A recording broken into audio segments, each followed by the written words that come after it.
Nandito po tayo ngayon sa CPD1 kung saan makikita yung mga sublimation printer. Tayo ngayon sa Smart 6-feet 1 head. Bali po dito yung 1 head. Ito po ang printer head ng Smart 6-feet 1 head.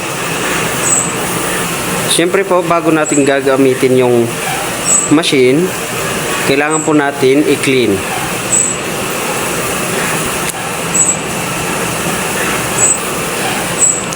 Pagkatapos po ng cleaning, kailangan po natin punasan yung kanyang wiper.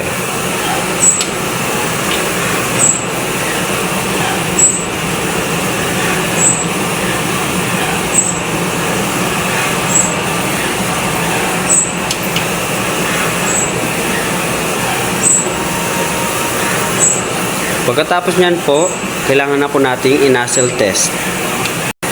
Ayan po yung kanyang nozzle test. Approve naman po.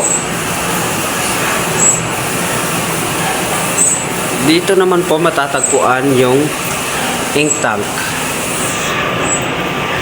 Tapos yung ink level niya po nasa tama lang. Ito po yung kanyang EVR. Yung kanyang ink waste tank. Ito po yung kanyang ground wire.